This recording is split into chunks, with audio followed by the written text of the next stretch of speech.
নমস্কার, জয় মাতারা বাঁকুড়া চ্যানেলের পক্ষ থেকে আমি রূপেন মণ্ডল। এই মুহূর্তে দাঁড়িয়ে আছি বাঁকুড়া লোকাতড়া মহাশ্মশানের পবিত্র ভূমিতে।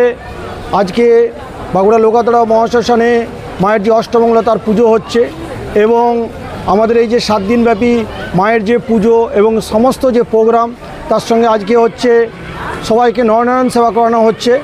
তো এই প্রসঙ্গে আমরা বাঁকুড়া লোকাতড়া মহাশ্মশান ওয়ার্কিং কমিটি যিনি সেক্রেটারি রয়েছেন মিস্টার অভিজিৎ দত্ত, ওনার কাছ থেকে আমরা জেনে নেব এই যে 7 দিনব্যাপী এই যে মেলা হলো, ঠিক আছে, এই মেলা প্রসঙ্গে বা এই যে সুস্থভাবে এই মেলাটা সম্পন্ন হলো এই প্রসঙ্গে আমি কিছু তথ্য ওনার কাছ থেকে জেনে নিতে চাই। জয় মা তারা।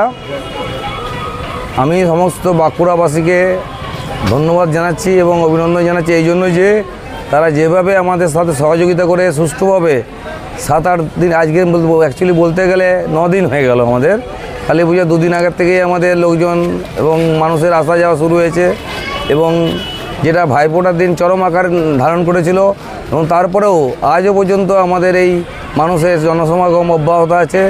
আজকে আমাদের মায়ের অষ্টমঙ্গলার পূজা, এই অষ্টমঙ্গলা পূজায় নরনারায়ণ সেবার মধ্যে দিয়ে আমরা আমাদের এই বছরের কালী পূজার অনুষ্ঠান আমরা শেষ করতে চলেছি। আমি সাধারণ মানুষের সাথে আমাদের যে যারা লোকাতড়া যে উন্নয়ন কমিটির যারা সদস্য আছে তাদের অক্লান্ত পরিশ্রম এবং তাদের ধৈর্য এবং অসীম মায়ের প্রতি ভক্তি মানে এই পুজোটাকে সম্পূর্ণ হতে এবং নিরাপদভাবে এবং সুস্থভাবে শেষ হতে সাহায্য করেছে। আমি সবাইকে ওই জন্য সমস্ত কর্মীবৃন্দ এবং আমাদের কলকাতা সদস্য লোকাতড়া মহাশ্মশানের সমস্ত সদস্যবৃন্দকে আমি ধন্যবাদ জানাচ্ছি এবং তাদের আন্তরিক শ্রদ্ধা জানাচ্ছি। যা হোক, আমাদের এই বছরে পুজো শেষ হলো, আমরা মানুষের কাছে এই আশা দিচ্ছি যে আগামী বছর আমরা এর চেয়ে আরও ভালো উৎসব করব এবং আরও বেশি মানুষ আমাদের এই অনুষ্ঠানে অংশগ্রহণ করবে। ধন্যবাদ। আরেকটা কথা আপনার কাছে জেনে নিতে চাই, আমরা যেটুকু দেখেছি এই বছর কিন্তু বহু সংখ্যক মানুষের সমাগম হয়েছে বাঁকুড়া লোকাতড়া মহাশ্মশানের এই পবিত্র ভূমিতে। এই প্রসঙ্গে আপনি কি বলবেন? মানে বিগত যে বছরগুলো গেছে সেই বছরগুলোকে যদি আমরা অ্যানালাইসিস করি তার থেকেও দেখেছি অসংখ্য মানুষের কিন্তু ঢল নেমেছে সেই প্রথম দিন থেকে এই আজকে অষ্টমঙ্গলা দিন পর্যন্ত। এই প্রসঙ্গে আপনি কি বলবেন?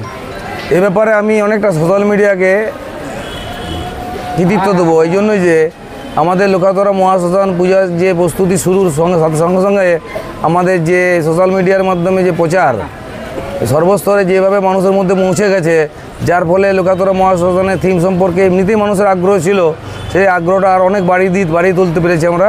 যে কারণে স্বাভাবিকভাবেই এবং লোকাতড়া মহাশ্মশানে এত বড় মেলা এবং এত এই যে আমাদের থিমের কাজ এইটা মানুষের চোখে যখন পৌঁছাতে শুরু করলো তখন সবাই এই পুজোর প্রতি আকৃষ্টটা অনেক বেড়ে গেল, যার ফলে স্বাভাবিকভাবেই মানুষের ঢল অন্যান্য বছরের তুলনায় প্রায় দ্বিগুণ হয়ে গেছে এবছরে। আরেকটা কথা জেনে নিতে চাই, এই অষ্টমঙ্গলায় যে আজকে যে খিচুড়ির আয়োজন করা হয়েছে এটা মোটামুটি কতজনের করা হয়েছে এবং কত অবধি চলবে? মোটামুটি আমরা এটা প্রতি বছরই অষ্টমঙ্গলায় করে থাকি। এটা প্রায় আমরা 3000 মানুষের খাওয়া মানে অন্নভোগের ব্যবস্থা করেছি। 3000 মানুষ এখানে অংশগ্রহণ করতে পারবে, প্রসাদ পাবে এবং তারা পেট ভরে প্রসাদ গ্রহণ করতে পারবে। যাই হোক, আপনাকে অনেক অনেক ধন্যবাদ এই তথ্যগুলো দেওয়ার জন্য। জয় মা তারা। জয় মা তারা। জয় তারা। জয় জয় তারা।